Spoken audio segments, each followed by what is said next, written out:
সুনিতা আমাৰ সৈতে আছে।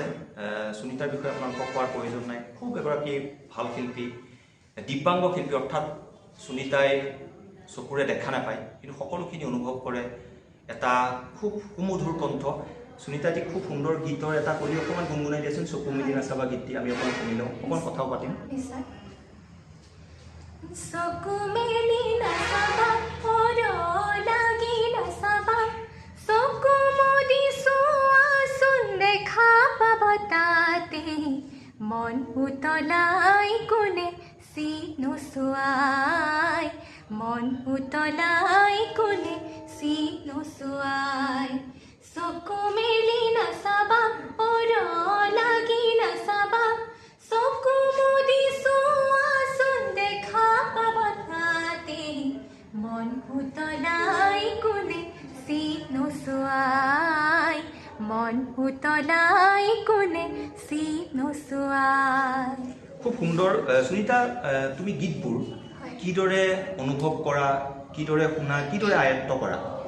আচলতে গীত গাই মই সৰুৰ পৰাই ভাল পাওঁ আৰু গীতৰ লগত জড়িত হৈছিলোঁ মই 4-5 বছৰ বয়সতে। আচলতে যেতিয়া মই ফোনত আচলতে মোবাইলত গীতবোৰ শুনি যাওঁ আৰু মুখস্থ কৰোঁ, তেনেদৰে গীত গোৱাৰ বৰ্তমান এতিয়ালৈকে চেষ্টা কৰি আছোঁ মই। আৰু গীত আচলতে সংগীত বস্তুটো মোৰ কাৰণে কেৱল এটা হবি নহয়, সংগীতটো মোৰ এটা থেৰাপি হয়।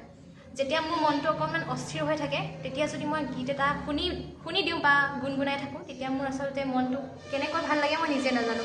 সেইবাবে সংগীত আচলতে মোৰ এটা হবি নহয়, মোৰ কাৰণে এটা থেৰাপি। খুব সুন্দৰ কথা কৈছা। আৰু সুনিতা, মই সুধিব বিচাৰিছোঁ, যিহেতু তুমি দেখা পোৱা নাই পৃথিৱীখন কেনেকুৱা, পৃথিৱীৰ ৰংবোৰ কেনেকুৱা, ইয়াত ভাও দি থকা একাংশ মানুহৰ মুখবোৰো তুমি চিনি নোপোৱা, কিন্তু অনুভৱ কিদৰে কৰা? অনুভৱ আচলতে মনৰ পৰা কৰোঁ। আৰু আচলতে মোৰ মতে মই ভাবোঁ যে মানুহে কেনেকুৱা ধৰণৰ কাপোৰ পিন্ধিছে সেইটো আচলতে আমাৰ কাৰণে দৰকাৰী নহয়।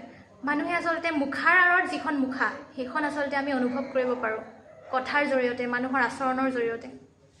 খুব সুন্দৰ সুনিতা, মোৰ ভাল লাগিছে। আৰু দৰ্শকে বহু কথা জানিব বিচাৰিব।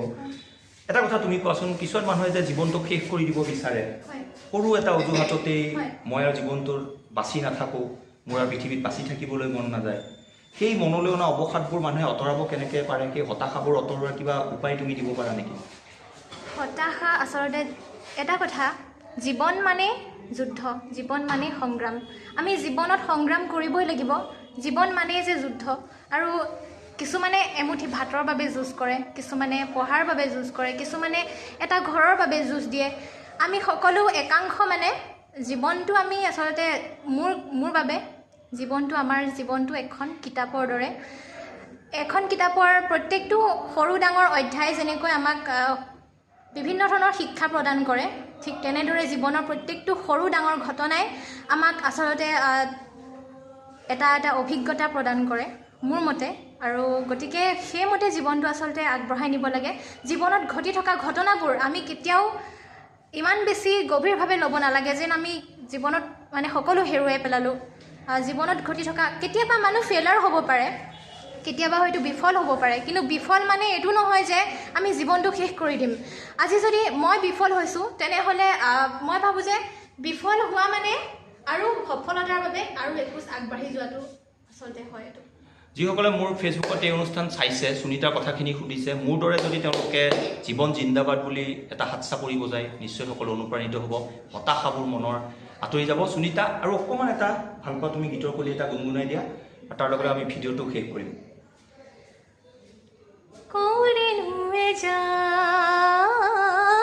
বলিয়া বতাহে উৰুৱাই লৈ যায়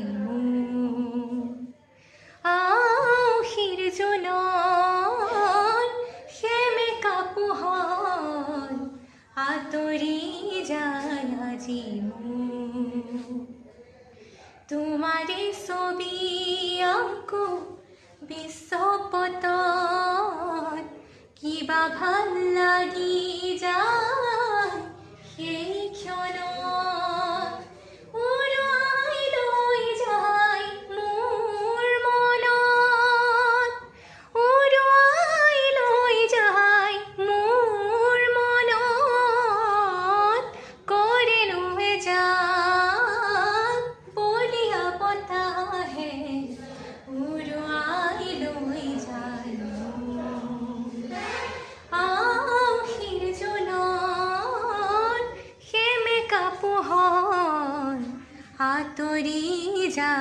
আজি মোৰ।